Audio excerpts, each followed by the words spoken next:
अस्सलामु अलैकुम वरहमतुल्लाहि वबरकातुहू। हम आपका इस व्लॉग में आपका इस्तकबाल करते हैं और उम्मीद करते हैं कि आप इसमें एंजॉय करेंगे। जहां पर हम बैठे हुए आज जामिया मिलिया इस्लामिया में और जहां पर हमारे साथ हैं एक अरबिक ऑनलाइन कोचिंग के और ट्रांसलेशन और स्पीकिंग की दुनिया में एक जाना माना चेहरा अमीरुल इस्लाम साहब हमारे साथ हैं और इसी तरीके से अरबिक के फील्ड में और इंग्लिश में भी अपना काम और अपनी महारत को दिखाते हुए हमारे साथ जो शख्सियत नमूदार हो रही है वो हैं हमारे साथ हबीब रियाज साहब, जिनका एक यूट्यूब चैनल भी है।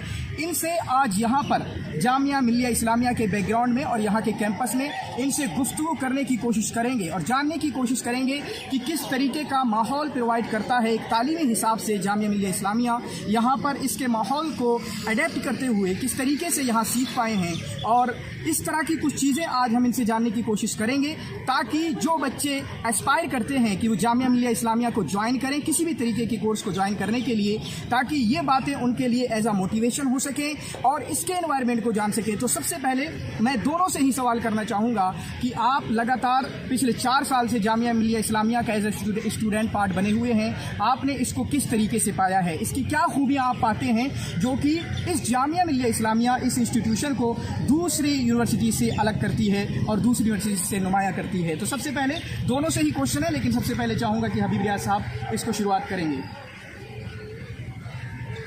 अस्सलाम वालेकुम रहमतुल्लाहि व बरकातुहू। मैं शुक्रिया अदा करना चाहूँगा Arabic study group of India के फाउंडर साहब, आपने तशरीफ़ लाए, बड़ी खुशी की बात है।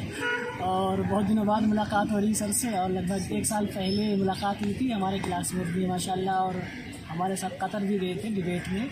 तो बहुत खुशी हो रही है आपसे मिलकर अब्दुल साहब, आपका इस्तकबाल है जामिया मिलिया इस्लामिया में। तो देखिए, हर यूनिवर्सिटी का अपना एक सिस्टम है, जामिया मिलिया हो चाहे JNU हो चाहे अलीगढ़ हो, हर एक का अपना सिस्टम है और हर यूनिवर्सिटी बेहतर है। बस इंसान को कोशिश करनी चाहिए कि वो कहाँ से ले रहा है, कैसे ले रहा है। आप कहीं पे भी जाएं, बहुत अच्छी यूनिवर्सिटी में भी चले जाएं, लेकिन अगर आप मेहनत नहीं करते हैं तो आप जो है सादा ही लौट कर वापस आ जाएंगे। तो किसी भी यूनिवर्सिटी को कंपेयर करना है किसी चीज़ में, ये मुनासिब नहीं होगा, सही नहीं होगा, ये क्योंकि ये चीज़ होती है डिपेंड स्टूडेंट के लिए।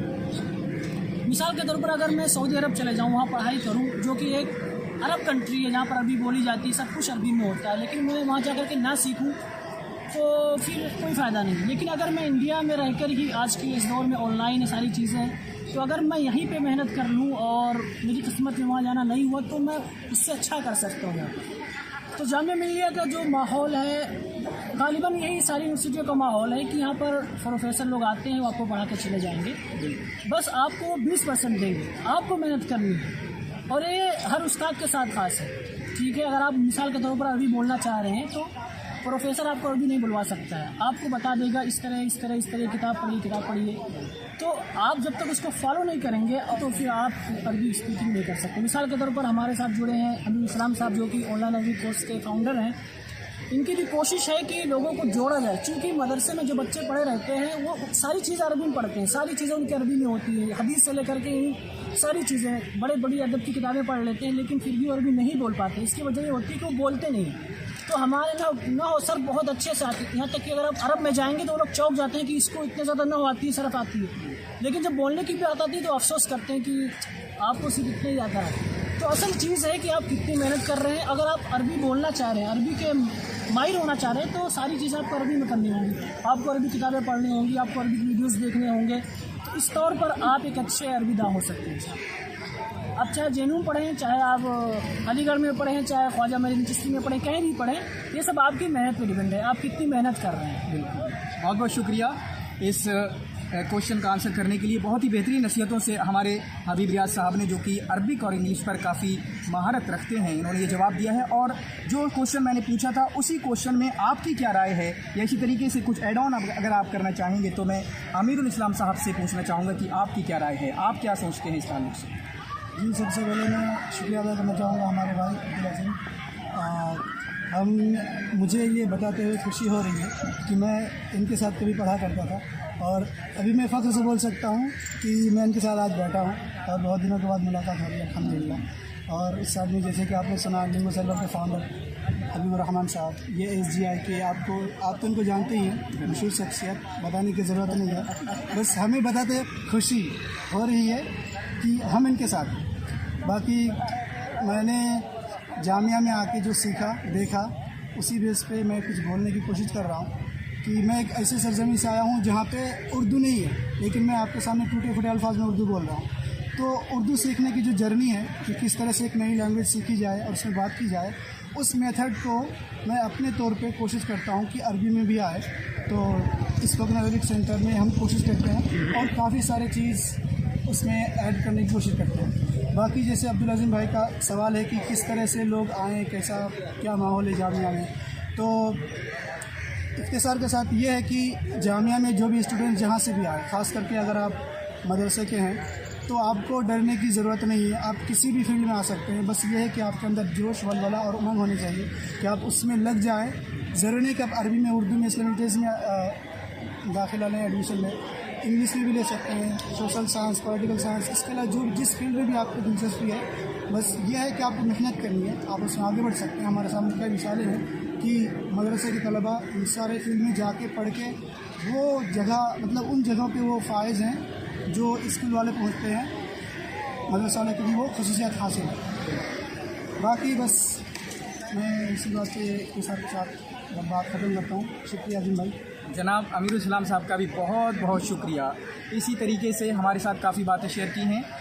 होना तो ये चाहिए था, ये लोग मुझसे सवाल करते, मैं एज अ गेस्ट कह सकता हूँ आया था, लेकिन यहाँ पर कुछ ऐड करना चाहूँगा। दोनों ही की बातों पे मैं ऐड करना चाहूँगा, बल्कि ऐड नहीं करना चाहूँगा, ताकीदन कुछ कहना चाहूँगा। हबीब भाई ने एक बात शुरू की थी कि आप किस स्कूल में पढ़ते हैं, किस यूनिवर्सिटी में, किस कॉलेज में, किस मदरसे में पढ़ते हैं, ये मैटर नहीं करता है। मैटर ये करता है कि आप कितनी मेहनत करते हैं, ठीक है। और इसके लिए मैं एक जुमला कहना चाहूँगा। हमारे यहाँ पर एक बड़ी शख्सियत है मिराज रब्बानी साहब, वो कभी हमारे मदरसे में आए थे, हम तीनों एक मदरसे से ताल्लुक़ रखते हैं। उन्होंने आकर वहाँ पर बोला था, जो यहाँ का कमज़ोर बच्चा है वो अगर अरब में भी जाकर पढ़ ले तो वो कमज़ोर ही रहेगा, ठीक है।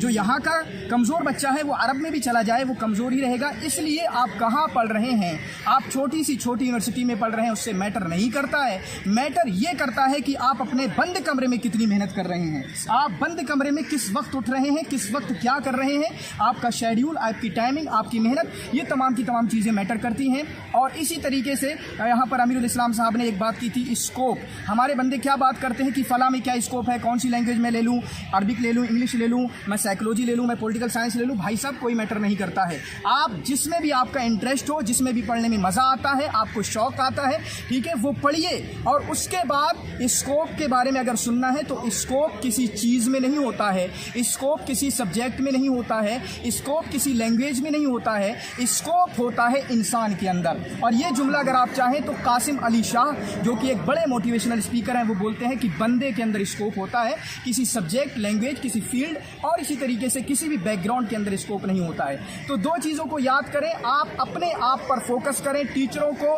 कम गर्दानना, इंस्टीट्यूशन को कम गर्दानना, उनकी शिकायतें बयान करना, इससे कुछ नहीं होगा। आप जहां भी होंगे अपने आप पर काम करेंगे तो दुनिया को और अपने आप को तब्दील कर सकते हैं। बहुत बहुत शुक्रिया। यहाँ पर इस तरह की बातें आज यहाँ पर हुई। अगर कुछ बातें ज़रूर कहना, मैं कहना चाहूँगा, एक मिसाल दूंगा कि इंसान मेहनत की वजह से आगे बढ़ता है। इसकी मिसाल होगी कि अगर आप कोई एक क्लास ले लें, एक ही क्लास में अगर 30 बच्चे हैं, 30 स्टूडेंट हैं, एक ही टीचर पढ़ाता है, वही टाइमिंग, वही जुमले, सारी चीज़ें एक ही होती हैं, लेकिन एक ही बच्चा आगे क्यों जाता है, ये बहुत बड़ा सवाल है। इसकी वजह यही होगी कि वो मेहनत करे, टीचर भी वही, सारे कुछ वही है। तो बोला कि आपको खुद से मेहनत करनी है और आपको गाइडिंग लेनी है, बस। आप गाइड के बेस पर आगे कभी नहीं जा सकते, आप अपनी मेहनत के बेस पर आगे जाएंगे। बाकी गाइडिंग आपके लिए एक रास्ता है बस, और इसके अलावा कुछ नहीं है। बिल्कुल बिल्कुल। टाइम तो हो गया है, अजान हो रही, वरना हम और बहुत लंबा करते। लेकिन एक जुमला और बढ़ाना चाहूँगा। हबीब भाई इससे पहले अरबिक के मुतालिक गुफ्तगू कर रहे थे। बच्चे मुझसे भी पूछते हैं कि हम अरबिक कैसी बेहतर करें। 1000 बार बता दिया जा चुका है और हम बताते हुए वीडियोस में। असल प्रॉब्लम क्या, मेहनत नहीं कर रहे। आपको कितना भी बता दो, कितना भी समझा दो, किसी टीचर से पूछोगे, कभी हबीब भाई से पूछोगे, कभी मुझसे पूछोगे, कभी अमीर भाई से पूछोगे, लेकिन जो बताया जा रहा है वो कर नहीं रहे ना आप, तो कहाँ से होगा। मेहनत होना, सिर्फ मेहनत के अलावा कुछ भी नहीं है। हम पढ़ ही नहीं रहे, हम टाइम ही नहीं लगा रहे। हमारा टाइम तो बस सोशल मीडिया पे, व्हाट्सएप पे और इसी तरीके से इंस्टाग्राम पे, फेसबुक पे गुजर रहा है। ये टाइम अपनी किताबों में गुजारना शुरू कर दीजिए, बस काम हो जाएगा, सिंपल। आप यही देखिए कि मदरसे वालों की अंग्रेजी बहुत कमज़ोर है, बहुत ही ज़्यादा कमज़ोर है। तो इस चीज़ को मद्देनजर रखते हुए मैंने खुद की मेहनत की, एक यूट्यूब चैनल बनाया। मैंने फीस भी नहीं लगाई, सिर्फ 200 रुपये रजिस्ट्रेशन लगाई। लोगों ने एडमिशन लिया और जो अभी आप सिर्फ 10 लोग आ रहे हैं, हालांकि एडमिशन 100 लोगों ने लिया था। तो इसका मतलब ये है कि ये कौम जो है मेहनत नहीं करना चाहती है, चाहती कि पका पकाया आ जाए। तो मैं बता दूंगा ऐसा कभी नहीं होगा, ये खाना नहीं है, ये आप अपने आप को इम्प्रूव करेंगे तभी होगा। हाँ, एक चीज़ मैं हमेशा जब पूछते हैं इनसे कि कैसे प्रैक्टिस करें, कैसे स्पीकिंग की कोशिश करें, तो हमेशा मैं बच्चों की एग्जांपल लेता हूँ कि बच्चे किस तरह से बोलना शुरू करते हैं। जब हम खुद बच्चे थे, जब खाना पीना शुरू कर रहे थे, बोलने की कोशिश कर रहे थे, हम कैसे बोल रहे थे? हमने बड़ों को सुना कि कैसे बोल रहे हैं, हम नहीं समझ रहे थे कि वो क्या बोल रहे हैं, बस हम सुन रहे हैं, कॉपी कर रहे हैं और उनकी तरह बोलने की कोशिश कर रहे हैं। वो चीज़ हमें अभी भी बोलने की ज़रूरत है, उस चीज़ को अपनाने की ज़रूरत है। अगर हम किसी को अरबी बोलते हुए सुन रहे हैं, इंग्लिश बोलते हुए सुन रहे हैं, तो उनको सुने, उनको अपने अल्फाज में मुंह से अदा करने की कोशिश करें, तभी हम सीख पाएंगे। ये नहीं कि वो बोल रहे हैं, हंस रहे हैं तो इंसल्ट हो रही है वगैरह वगैरह, कुछ नहीं सोचना। जैसे बच्चे क्या करते हैं, गिरता है, उठता है, हंसता है, भूल जाता है, वैसे सीखने के लिए बेशर्म बनना बहुत ज़रूरी है। बस ये बात है। तो आखिर में मैं कहना चाहूँगा कि अगर आप अरबी में इंटरेस्टेड हैं तो हमारे अमीरुल इस्लाम भाई का यूट्यूब चैनल देखें, जो कि ऑनलाइन अरबिक कोर्स के नाम से है। और अगर आप तैयारी करना चाहते हैं जारिफ वगैरह की, तो हमारे अब्दुल अजीम भाई का चैनल है अरबी स्टडी ग्रुप ऑफ इंडिया के नाम से, आप वहाँ पर सब्सक्राइब कर सकते हैं इनके चैनल को। और अगर आप इंग्लिश सीखना चाहते हैं तो आप चाहें तो कर सकते हैं, कोई बात नहीं है। बहुत अच्छा मुकम्मल कोर्स है मेरा, फ्री का है, आपको पैसे नहीं लगेंगे। रोज़ाना यूट्यूब पे मतलब हिसाब से मैं वीडियो डालता हूँ, मेरा लेक्चर होता है। और आज जो मैं वीडियो बना रहा हूँ, इस दिन तक तकरीबन 25 लेसन मैंने डाल दिए हैं। इंशाल्लाह बहुत फ़ायदा होगा आपको। ग्रामर, अल्फाज मानी, प्रोनाउंसिएशन, सारी चीज़ें मैंने यहाँ पर बयान कर दी है। और मेरा जो यूट्यूब चैनल है वो है इंग्लिश विद हबीब रियाज, आप वहाँ पर जा करके हमारी वीडियोज़ देख सकते हैं। और एक चीज़ मैं ऐड करना चाहूँगा कि जो हमारे चैनल्स हैं सब आप एक ही जगह पे मिल जाएंगे। अगर आप इनके चैनल पे जाएंगे, वहाँ पे फीचर चैनल्स में हमारे चैनल मिल जाएंगे। अगर उनके जाते हैं तो हमारे मिल जाएंगे, और मेरे चैनल पे आएंगे तो इनके चैनल मिल जाएंगे। तो बस आपको बस क्लिक करने की ज़रूरत है। आप आए, क्लिक करें, दिमाग चलाएं, मुँह चलाएं, और स्पीकिंग की ज़रूरत अगर ज़रूरत है तो स्पीकिंग करो। बस शुक्रिया। बाकी आपकी मर्ज़ी, हमने सामान दे दिया, अब आपकी तहीज़ करते हैं आप। जुड़ने के लिए आपका बहुत बहुत शुक्रिया। इसी तरीके से हम तीनों को सपोर्ट करते रहिए, हमारी मदद करते रहिए। इंशाल्लाह अगर आप हमारी मदद करेंगे, लगातार हम आपकी मदद करते रहेंगे। और आखिरी जुमले के साथ मैं अपनी वीडियो को ख़त्म करूंगा कि हमारी प्रॉब्लम क्या है कि हम सीखना चाहते हैं, हम इंग्लिश बोलना तो चाहते हैं, अरबिक बोलना तो चाहते हैं, हम GRF निकालना तो चाहते हैं, लेकिन उस चीज़ के लिए जो कीमत अदा करना है, मेहनत के तौर पे अपनी कुर्बानियाँ देना है, वो चीज़ हम नहीं करना चाहते हैं। तो इस चीज़ का ख्याल रखें, कुर्बानियाँ दें, मेहनत करें, अपने आप को जिस चीज़ की जुस्तजू है उसमें लगाएं। इंशाअल्लाह कामयाबी आपके मुकद्दर होगी। यहाँ पर जुड़ने के लिए दोबारा से बहुत बहुत शुक्रिया।